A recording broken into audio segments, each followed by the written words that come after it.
Welcome to the VandySports podcast. I am your host, Chris Lee. Our guest today, Mitch Light of The Athletic. This show, presented by the Well Coffee House, a Nashville area coffee house that provides fresh roasted coffee, along with house-made pastries, breakfast, and lunch offerings. There are 4 locations to serve you in the Nashville area. Those are Brentwood, Green Hills, downtown, and Bellevue. You can get more info at wellcoffeehouse.org. The Well Coffee House, where coffee changes lives. Thank you to our co-presenting sponsor, Wellspire, Nashville's Learning and Development Center, located in the Gulch. Our news presented by Sutherland and Belk, a family-owned injury law firm. If you or a loved one has been hurt in an accident, call Taylor or Russell at 615-846-6200. See what your rights are and if they can help. Tyler Brown has announced he will return to Vanderbilt next year. Vandy's closer is taking advantage of the NCAA's allowance of an extra year and announced on Instagram that he's going to be back for 2021.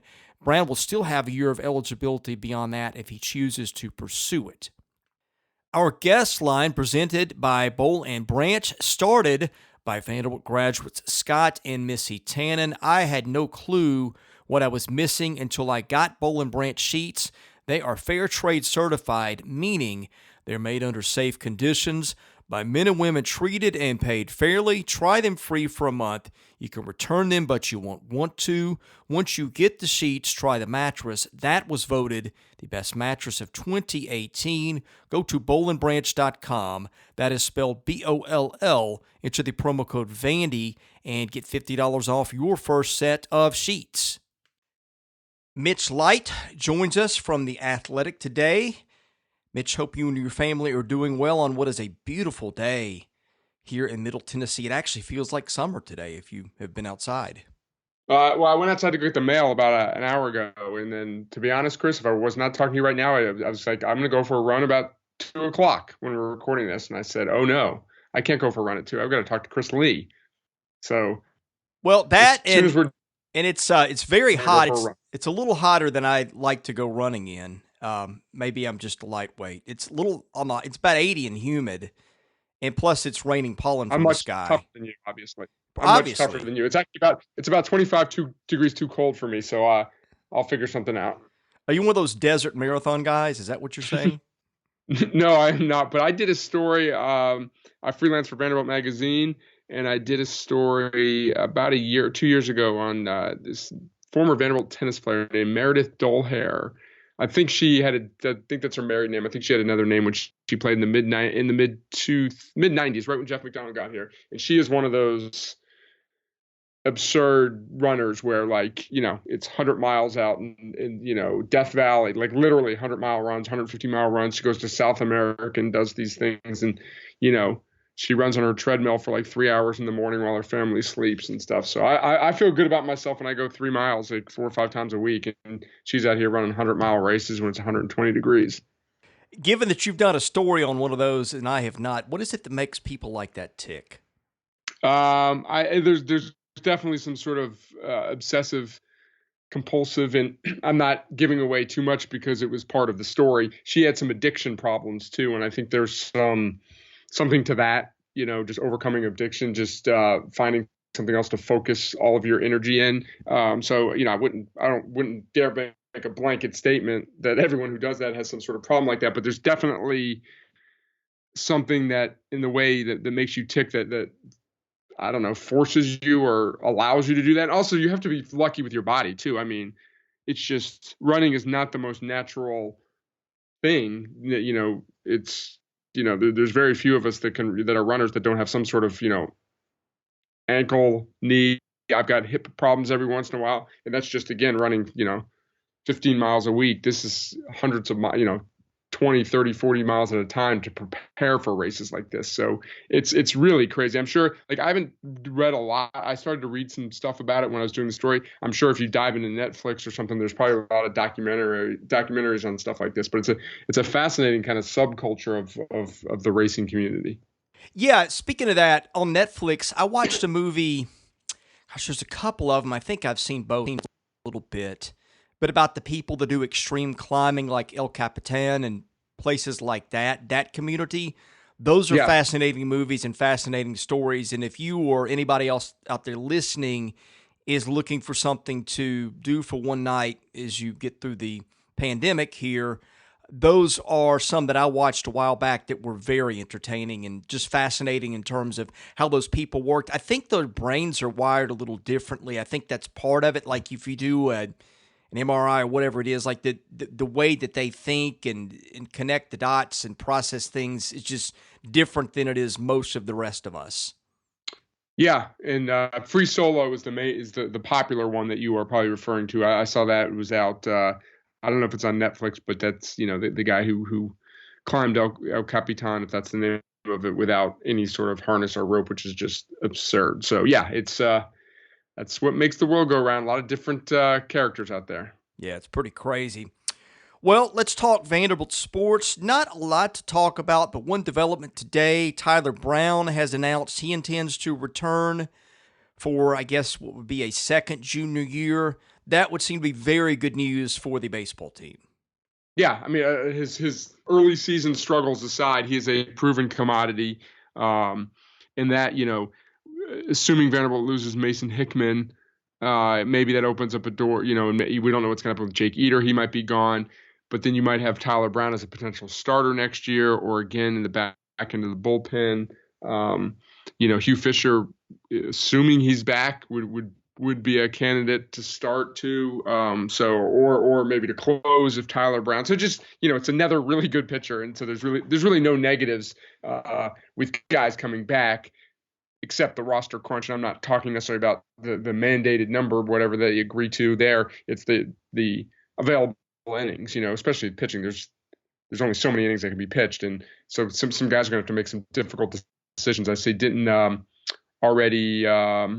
Who transferred to right-hander, who pitched some as a freshman. Chance Huff, I believe, is transferring. Correct. Yeah, so that was no surprise. He was, I think, maybe the only pitcher who hadn't pitched at all this year, and he was a midweek starter early last year. So I think there's some issues there with him. So that was no surprise at all that he transferred. Yeah, and the names that you mentioned are just all case studies, and this is really interesting to see how this affects X, Y, and Z, because I would say right now my perception is that stock and order in terms of pro ball, probably Eater, Fisher, Hickman, Brown. Hickman, from what I was told, was really curious to see where this goes. I mean, he's a guy that I think could be right on the fence in terms of coming back. Eater and Fisher, I would say it would depend on where they're taken. I don't think Eater helped himself with his starts because they were just a little bit rough, but the pros, they may see that and just say, hey, he's a young guy, he's a work in progress, we like this stuff. It just depends on how organizations view him. But I think basically all the guys that you mentioned, there's a chance you could see any of them going either way in terms of going pro or coming back. Brown, obviously the exception because he's made his announcement, but those other three guys are textbook guys to watch under this system, which if it goes 5 rounds, I don't think anything's official, but people I talk to that sounds the way that this is headed, those are all going to be very interesting cases. Yeah, Hickman's interesting because, and I know I'm far from a scout, and scouts have certain things they look at. They can watch a guy in bullpen and make, pretty strong, assessment of him. I guess if you're looking for a knock on him, although, he was in the rotation some as a freshman, so I might be contradicting myself, but, last year he was a midweek starter, then made some huge starts in the postseason. So he's not a guy that, like last year, had a huge body of work against elite competition. Now, again, he threw the decisive game in the Super Regional, threw the decisive game in the College World Series. So again, he did win some big games against good teams, but he didn't go through the week. Usually if you're taking a Friday night starter from the SEC, you've had a track record of a guy going through 10 straight weeks at least of facing some of the best teams in the country. That's not the case with Hickman. So or maybe it's just like we've kind of said, he's a really good college pitcher that might not have the stuff to be a first or second rounder. But again, I'm not a scout, so I think he would be maybe something between a Patrick Raby and a Thomas Eshelman. like his control would be kind of in the middle of those two. Raby got a little wild the last year or two. Eshelman, of course, was a guy that walked with, four guys his whole junior year, whatever that was. Wasn't that many, but it was pretty absurd. It wasn't that few. Raby had that high spin fastball that he worked to perfection, and Hickman's got that too. Mason was always one of those guys from the jump that everybody said when he came to Vandy, better college pitcher than pro prospect. I think that's changed somewhat. I think he's more highly regarded by the pros now, but he's not that 95, 96 guy that seems like you almost have to be these days, with some exceptions of maybe Reed Detmers, who's got that super breaking ball. But for the most part, he doesn't have that velo that makes it work for the pro scouts. And Eshelman is a guy, if you want to use that as a comp, that hasn't done super well in minor league ball so far, and I don't think has pitched an inning in the majors yet. Yeah, well, that's that's a nice change for Vanderbilt. And this isn't obviously to knock any of this program's pitching success, because it's been as good as any program in the country over the last 15 years. But Vanderbilt has had more than its share of guys you would consider better prospects than college pitchers.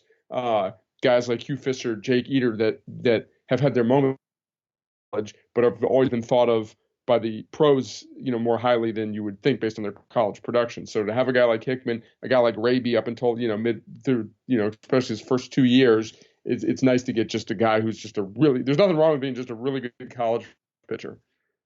Yeah, and I felt for a while, you go back and look at 2017, 2018. I mean, we tend to define the program by where it was last year, and then you go back and look at 2014. But 17 and 18, maybe some portion of 16, I would have to go back and look a little bit.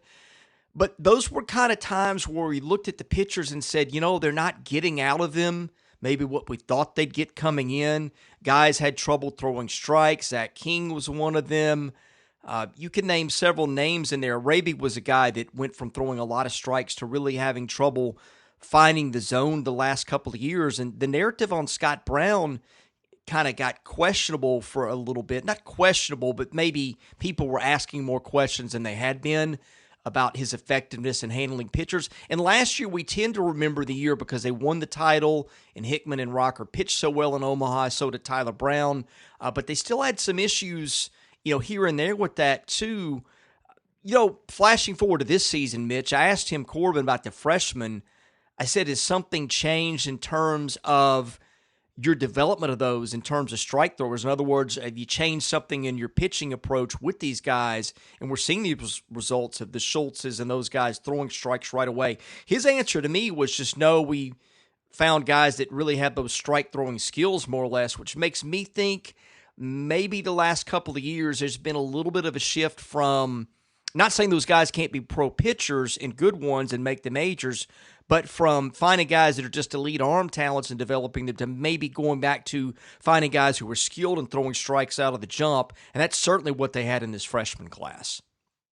Yeah, and, some of them, luck's not the right word, but some of it might be just how these guys pan out. As we know, in college baseball now, you accept commitments from guys sometimes before they've even thrown a high school pitch. Freshmen, sophomores, the latest juniors, and these kids are all ranked and scattered based on how hard they throw a lot, and sometimes there's a crop of guys that just don't develop into pitchers. They're just hard. They can throw the ball 95 miles per hour. And this current crop of Vanderbilt freshmen, again, maybe they identified some guys earlier. I'm not discounting that at all, but some of it just certain guys develop as they get older. Your body's a lot different at 14 than it is at 17. Oh, well, no doubt about that. One other interesting thing on this extra year of eligibility, I was listening to the D1 podcast that aired, I don't remember if it was Thursday or Friday, but they were talking about the schools that could be effective. Of course, TCU is the one that everyone thinks of. TCU has got, I think, 8 seniors who could come back. USC was another one. I think it has 5 seniors. But one interesting thing that I hadn't thought of, this could really affect the mid-majors more than some of the other programs. And I'll give you an example. You look back to Indiana State last year, which we saw in the Nashville Regional. That was a team that was just probably more composed of seniors than any college baseball roster I've ever seen. Kids that go to the Missouri Valley type schools often are good ball players, but they're not draft prospects. Those guys thought that the teams that would benefit the most would be the teams that were like that had a lot of guys that were going to come back as seniors another time around who really weren't going to get drafted high, and particularly now, not that the draft or now that the draft has been reduced. So I thought that was an interesting observation, plus the obvious implication that with all these players coming back, plus a recruiting class, we could have some super teams and just a really, really, really competitive postseason next year. Yeah, there's also some theories being thrown around there about mid-majors, too, that they will benefit from guys coming back to the high majors in the elite schools. Like if there's a few Vanderbilt guys that kind of saw the writing on the wall that weren't going to play as much this year, and then they get some unexpected guys coming back and then some freshmen coming in. So you transfer from a high SEC level down to a Missouri Valley. So I've seen that theory out there that the biggest winners actually could be the really good mid-major programs because they're getting it on both ends. They're having guys come back, and then they're going to have some guys transfer down. MLB has not set a date to finalize the number of rounds in the draft, has it? I don't believe so. Yeah, I have not seen it. Of course, the other question, too, is whether the NCAA makes the one-time transfer thing a reality, too. That's the other thing that's the missing piece of the puzzle. Right, and there's some thinking. Yeah, there's some reporting this weekend that if that does pass, it's still not going to be it won't be until the 21-22 class, or so a year. But then there's also some counters to that reporting saying, yeah, that might be true, but because of the circumstances, they'll probably be more lenient than ever about allowing waivers because the slippery slope has already gotten really slippery. So, like, what's the point of stopping it now? So I don't know. It won't be necessarily everyone is able to transfer, but there will be a lot of people on the move. Okay, if you are the guy that gets to make the decision on the one-time transfer rule, okay, because you've already got a situation where it's a lot of unknowns for all the reasons we have talked about. If you were the NCAA, do you go ahead and say, hey, let's do that now? That might be a way to make it easier for these teams to get down to their roster limits? Or do you take the opposite approach and say, hey, there's already enough chaos and unknowns in an unusual situation that I don't want to introduce that element? Just baseball or across the board? Well, you can answer that how you choose. If you get to play Because, God in that situation. Baseball. Yeah. Yeah, I think there's a roster size problem in other sports as much as it is in baseball. I might be the minority in this. I am not in favor of the transfer rule. I think you should the grad transfer rule is fine. I think you should have to sit out. I think there's nothing wrong with sitting out. They're still on scholarship. When a basketball player sits out, they're still on scholarship. A lot of players develop from that. Again, there's nothing wrong with it. If you weren't on scholarship, that's one thing, but and it gives you the opportunity to get an extra year of schooling and all that. Again, I might be in the minority. Most issues I'm for student athlete rights and stuff, but I don't think my opinion is anti-student athletes' rights. I just think there's nothing wrong with sitting out. So I'm probably the wrong person to ask about that opinion.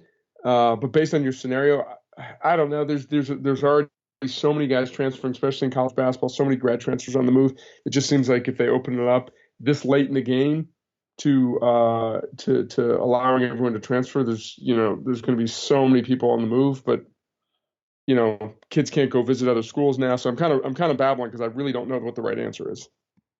But if you had to make a decision right now, you would just say not going to do it right now. Right. I would say not going to do it right now or ever if it was my decision. Boy, the pitching staff next year. Let me just throw some names at you. You could literally see, let's say, of course, Kumar Rocker's back. You could have, let's say that they go 50-50 with Eder and Hickman. Let's say that Eder goes, Hickman stays. I'll say that Fisher goes just because I think that he was a kid who was top half of the first round by some. I mean, who knows? The online drafts that are a year and a half early are hard to trust, but he was getting a lot of buzz as a top 10 to 15 pick. So let's say that the team gambles on Fisher post-injury and decides to take him.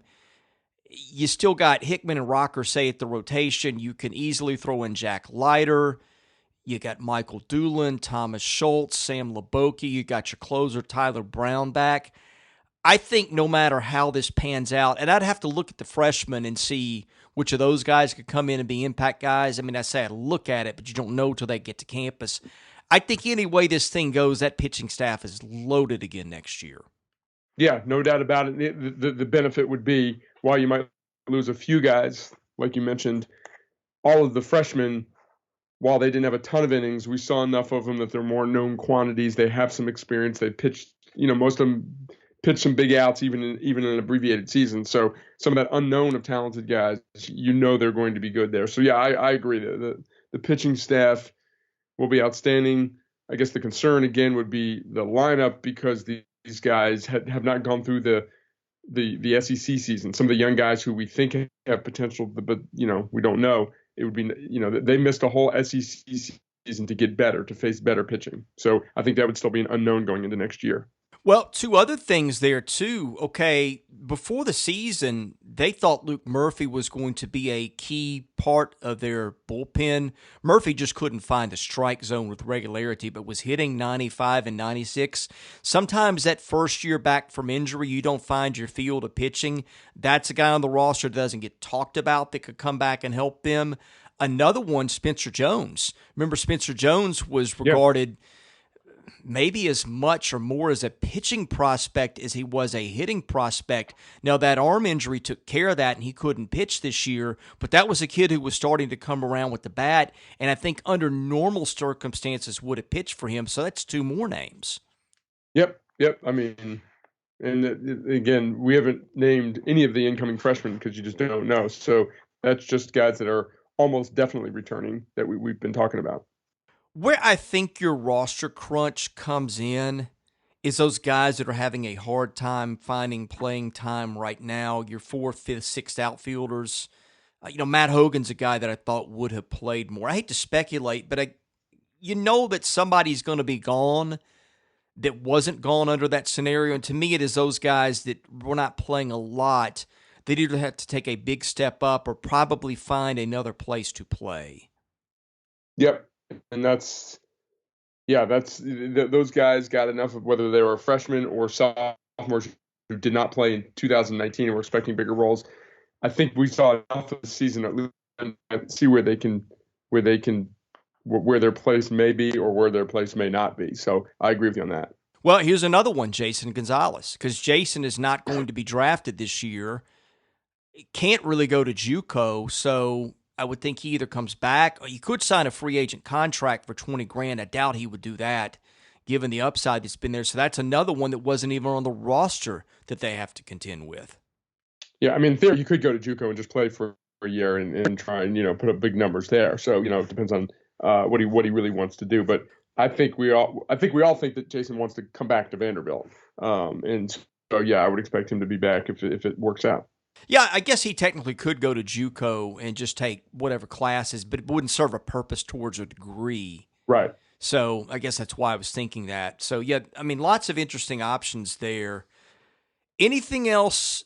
Well, I have a question for you because this one has been brought up, and I don't know how to answer it. How do you think this affects signing periods for basketball and football? Because you've got guys that just simply can't visit campuses right now.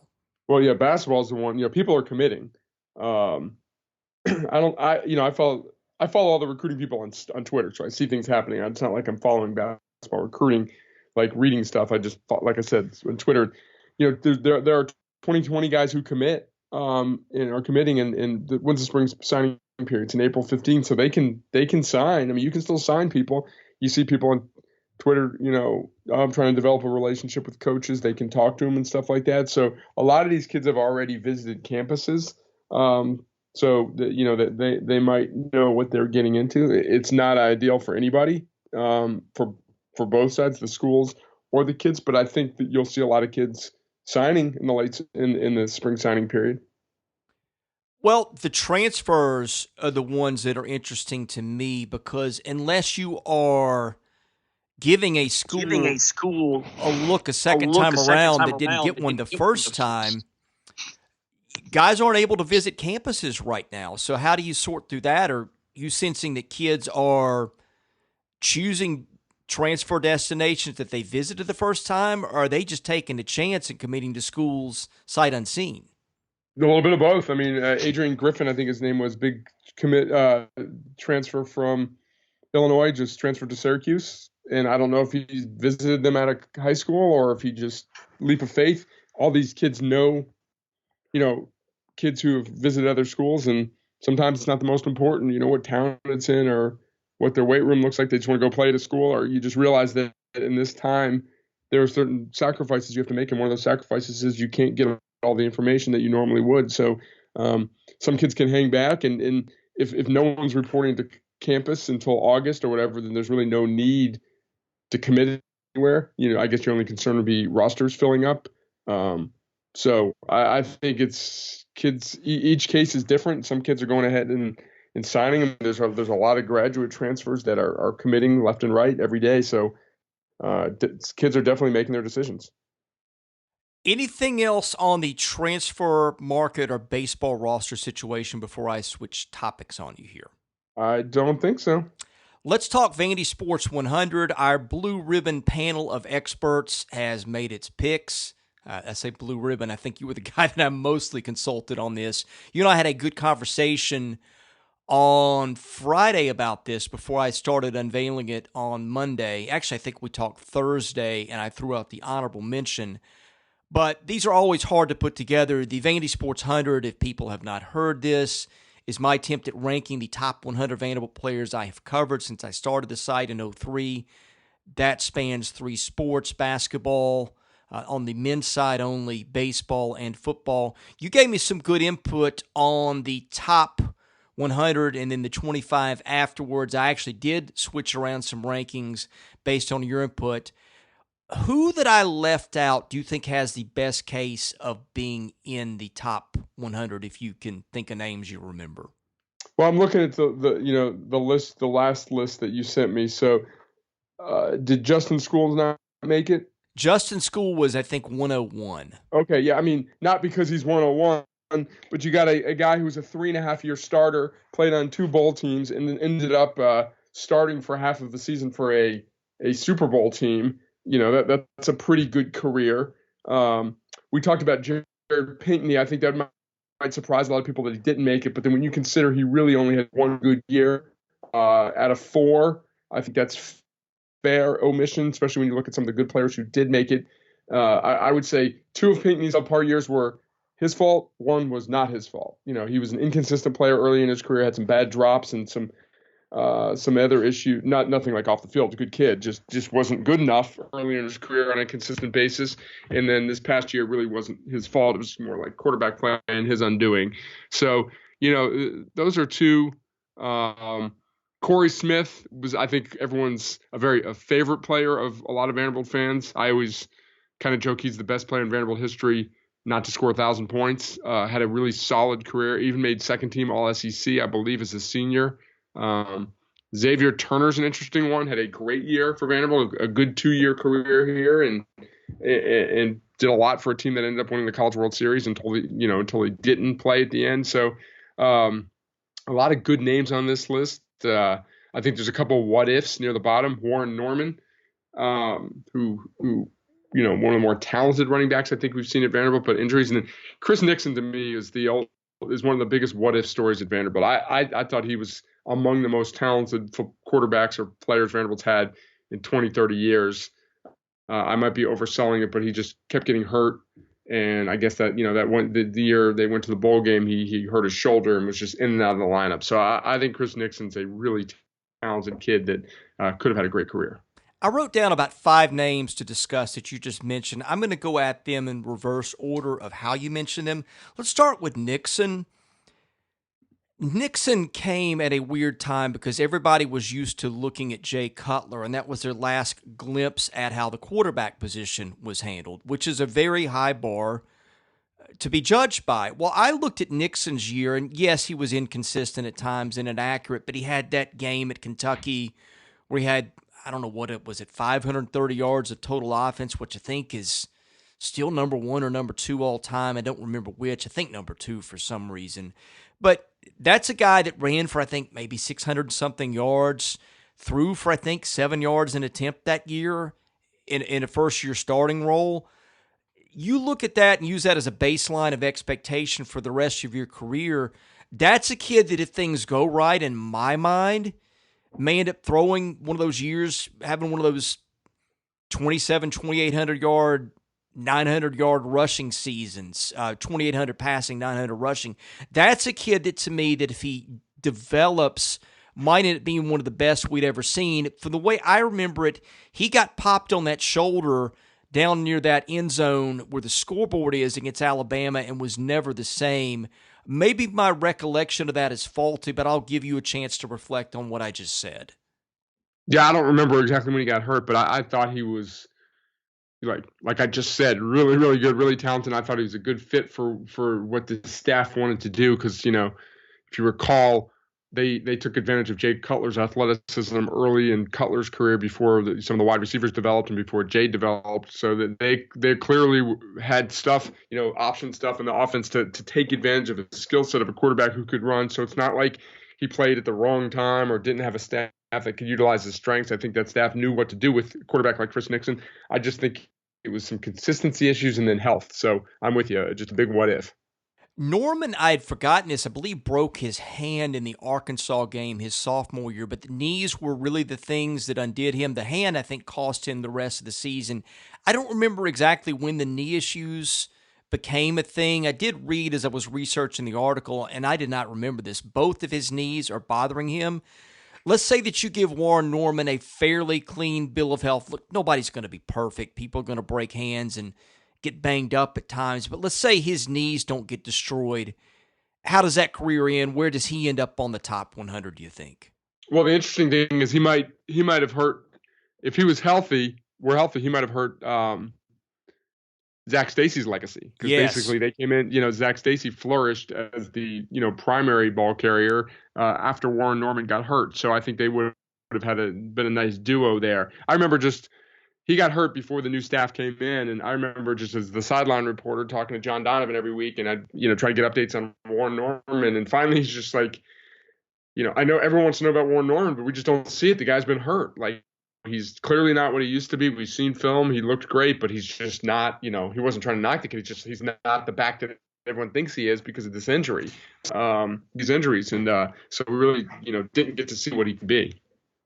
Pinckney is one that I haven't gotten any criticism for leaving out yet. I think that I might at some point because, although I don't know, the players that are in there are pretty good. Either they had pretty stellar or really good lengthy careers at Vanderbilt, or some of the other guys were maybe underrated but kind of proved their worth in the pros ever since and at least erased the doubt about the talent component.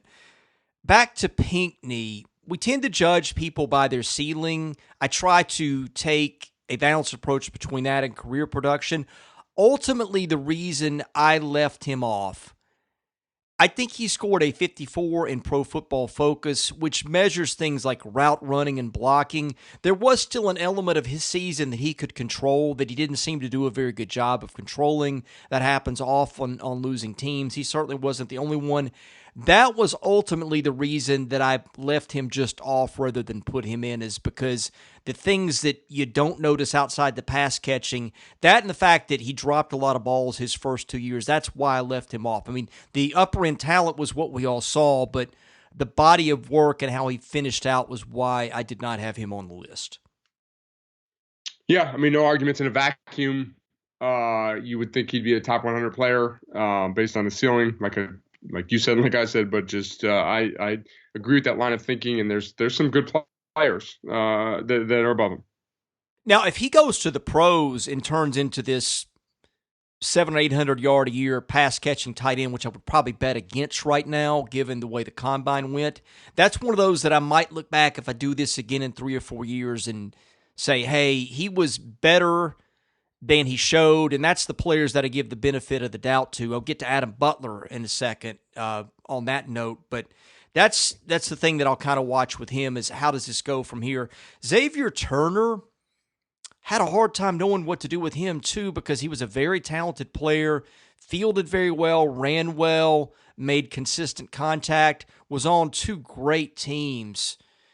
But boy, you want a guy to come up big when you need it the most, and failing a drug test and basically getting kicked out of the College World Series in the middle of it, that to me was the thing where I chose to leave him out. Yeah, I mean that's fair.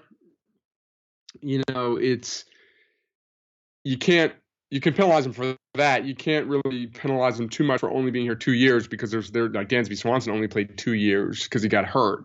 Not saying that you shouldn't, you should judge a season-ending injury to getting, kicked out of school basically. Although he came back, I guess he came back.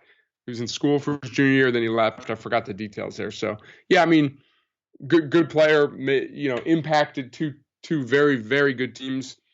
The way things work out, you can argue Vanderbilt maybe doesn't win it if he's in the lineup and Tyler drawing a blank on Tyler's last name, the Tyler second Campbell, baseman, third base. Yeah, Tyler Campbell had some huge hits in that postseason. The way things work out there, so there's not too many guys. I mean, there's been some, but he was just one of those plug in at a position day one, and he hit right away. Yeah, and that's one of those.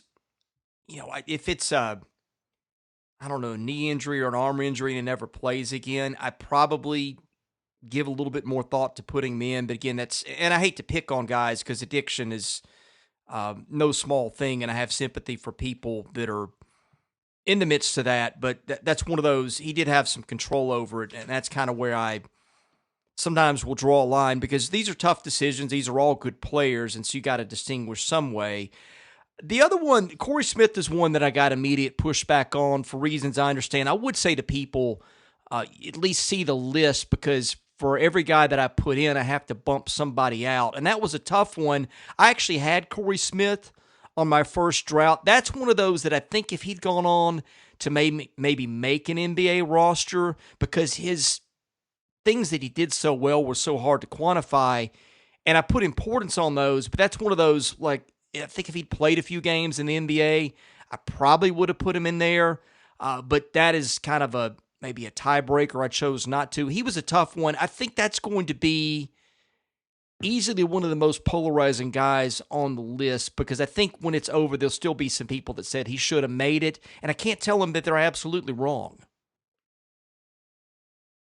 Yeah, because he made one of the biggest plays in basketball school history. Obviously playing against NC State. So I know they're not the same thing, but if you're going to ding like Xavier Turner for not coming up big at a key point for his team, it's sort of the opposite with Corey Smith, who came through in one of the biggest wins in school history. First of all, with the two pressure free throws on the intentional foul, and then the and one. So he hit 3 huge free throws and that layup. 5 of the biggest points in school history. Yeah, that actually weighed heavily. I mean, I put him higher on the list than probably his stats alone would have put him because of those kind of things. I would say I didn't adjust for it. The question is, I guess, did I do enough? I mean, who knows? It's hard enough to rate one sport and guys in it because I don't even know if I got those right. And then you throw 3 sports with 3 different skill sets and 3 different histories. It gets really tough. Yep. As someone who's done a lot of different rankings throughout my professional and amateur career, I concur. All right, let me ask you this. I came out with 99 and 100 today. Those were Adam Butler 99, Riley LaChance 100. Of any of the guys we've talked about, or maybe some that we haven't that were on that honorable mention, would you kick either of those guys out and put one of the other guys that we've discussed in? No, I don't think so. I mean, Riley played on 2 NCAA tournament teams, was a very good player, had a very good senior year, got better every year. Well, didn't get, I had a sophomore slump and then got better, had a good senior year. Not really, I think Marcus Boggs, we haven't talked about, he's just a really solid player on some, not so great teams earlier, in the Bobby Johnson era, was a good player who played in the NFL. No argument there. Trent Sherfield was a really good college player who's been in the NFL. But I think Riley LaChance and Adam Butler were probably more impactful to their teams than those guys that I mentioned.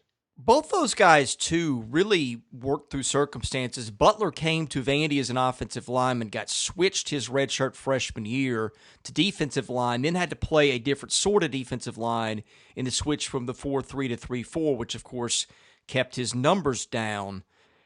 LaChance was a kid who I remember when Bryce Drew told me before the season we're thinking of playing him at point guard. I thought, man, I don't know. But he made it work. I thought Riley had a really good year as their point guard. Didn't run the position all the time because Peyton Willis ran it some. But a guy that came off a really poor sophomore year for reasons I don't really understand, and then ended up becoming a kid who really flourished in a role that I didn't think he was suited for under a different staff. So I thought those were big positive check marks on his resume. Yeah, he made some big play. He ended up being a guy who could score off the dribble, which he couldn't do as well earlier in his career. Became a pretty good clutch shooter. So yeah, no problem with those guys on the list. Actually, now that I think about it, I think Riley had some personal issues he was dealing with that had really nothing to do with him, just some family stuff that had an impact on that sophomore year. So if that one plays out differently, I think he assuredly moves up the list. But I feel like he belonged there even with a poor sophomore year. Yeah, agree. Let's do the mailbag quickly. That is sponsored by Vanderbilt fan Josh Minton, an independent insurance agent operating out of Brentwood. Josh can take care of your insurance needs. Call him today, 615-933-1979. Email him at josh@hqinsurance.com. Follow him on Twitter at Joshua Minton HQ or at facebook.com/JD Minton HQ. He is my insurance agent. Give him a try. Tell me you heard about it on this podcast. Mr. Vandy asks, who was your favorite player to cover since you became the sideline reporter for football?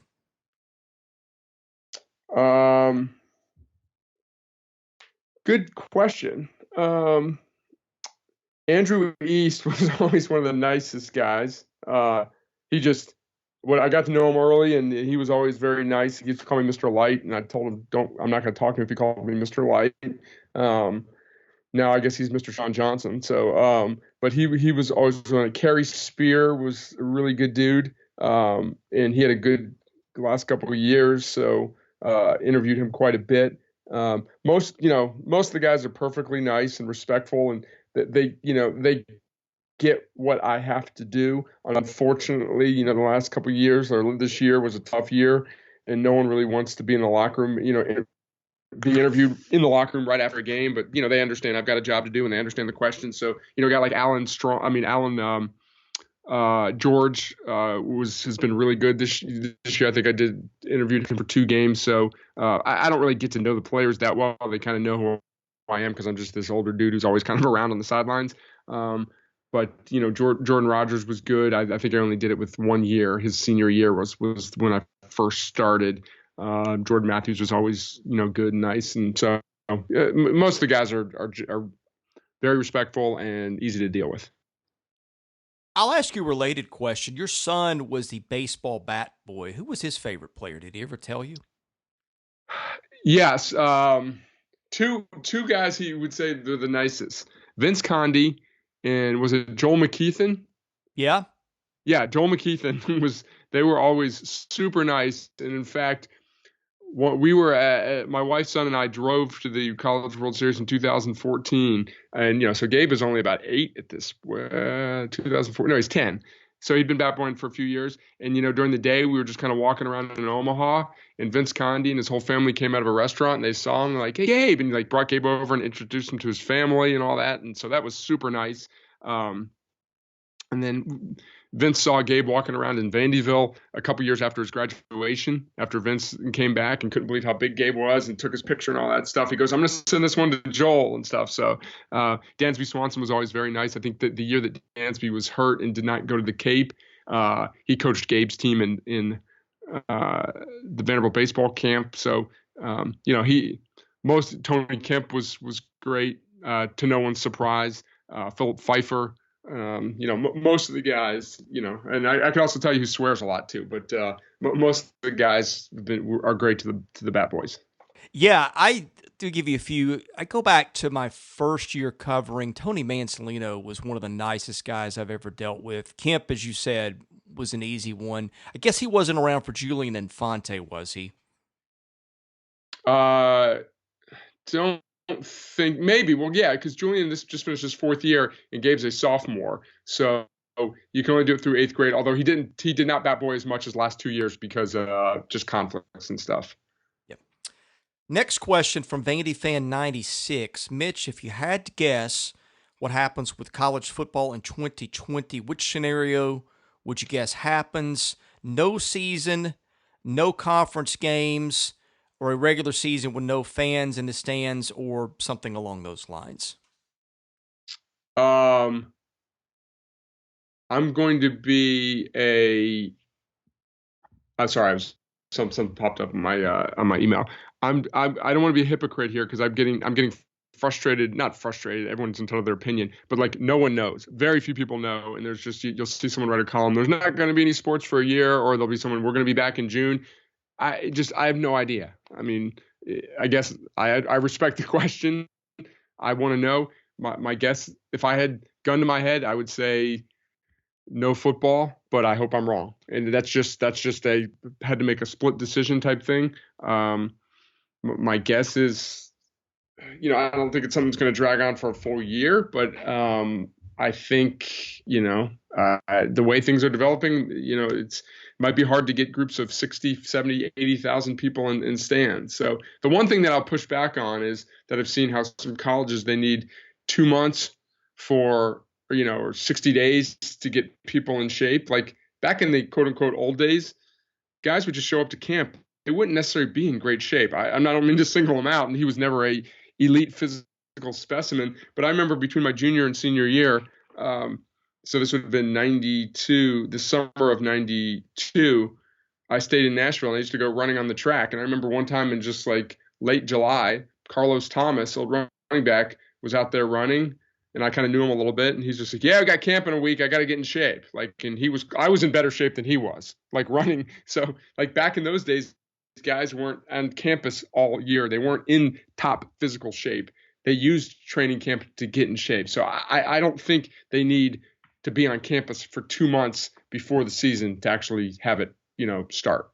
Yeah, I agree with you there. I think the thing, and neither of us, look, I don't ever try to speak as an expert on something I don't know about, and this is certainly one of those things, but one of my concerns is I think part of the problem, if I heard this correctly today, when they started opening things back up in Asia after the quarantines and things like that, or whatever they did, I think that some of the rates of infection started to flare back up right after they were kind of getting over the hump. And I think that's the thing that just nobody knows what to do with. Or I think what'll happen is they'll be cautious, but that's the thing that I'm kind of watching for right now is, okay, what does that do to things? Yeah, I mean, no. Again, this is one of those things no one knows, and it just makes sense. Like, unless this thing is eradicated or there's a vaccine, it stands the chance that if we start convening again in huge, you know, at stadiums, that if some people get it, then a lot more people are going to get it. So it's the great unknown. Mitch, appreciate you joining me today. It's been an interesting podcast. We did 46 minutes, which frankly, I didn't think we could do under these circumstances, but fortunately found a lot of material to talk about. You guys are still busy at The Athletic, churning out plenty of interesting content. Tell people where they can find that and where they can find you on Twitter. Yep. Thanks, Chris.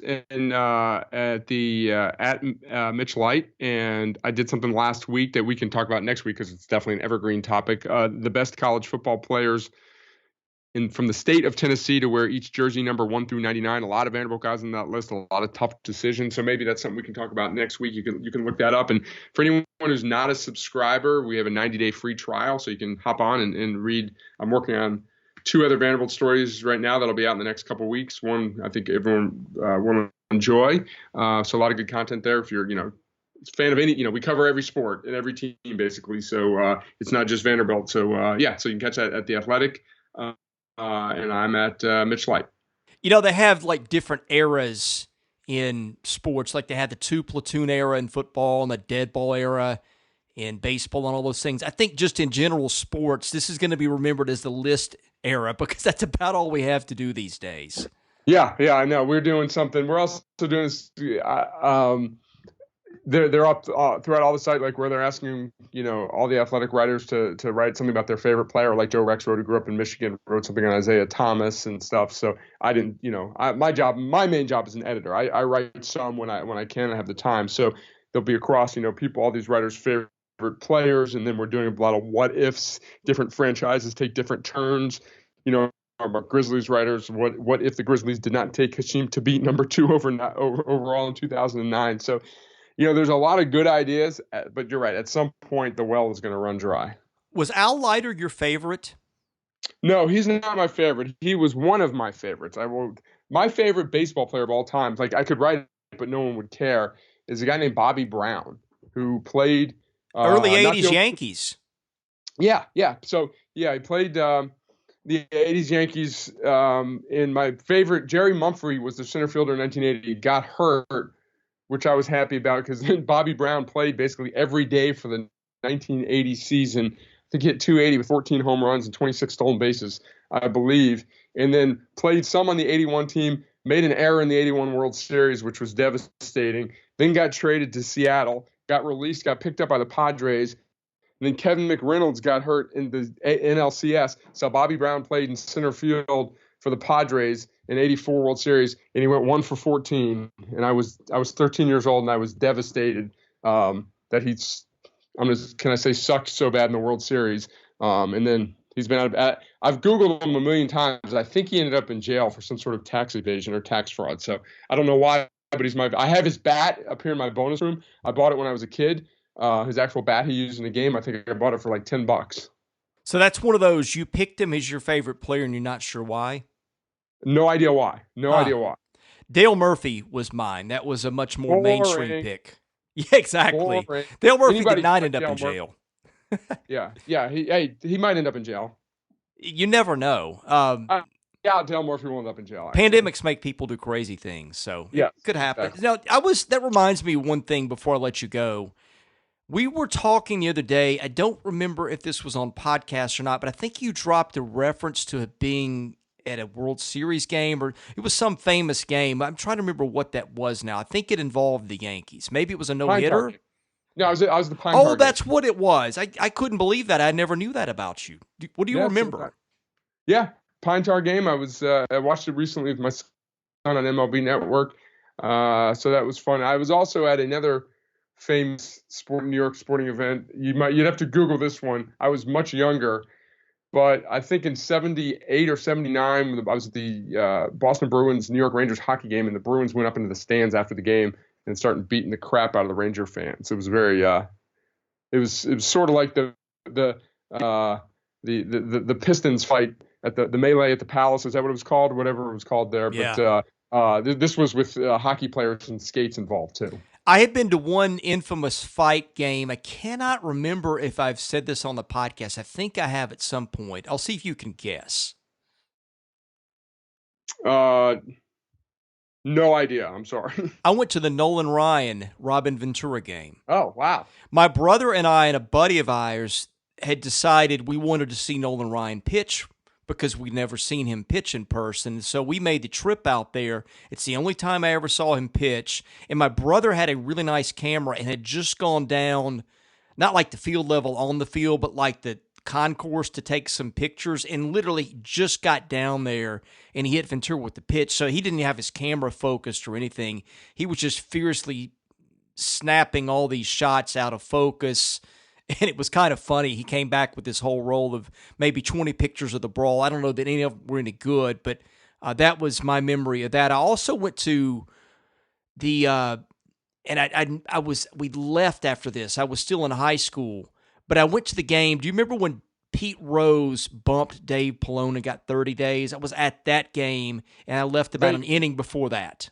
Vaguely, yes. Not. I mean, I remember it happening, but not the circumstances. So. Yeah, there was actually a brawl in that game too. Somebody for the Reds hit Darryl Strawberry, and he charged the mound.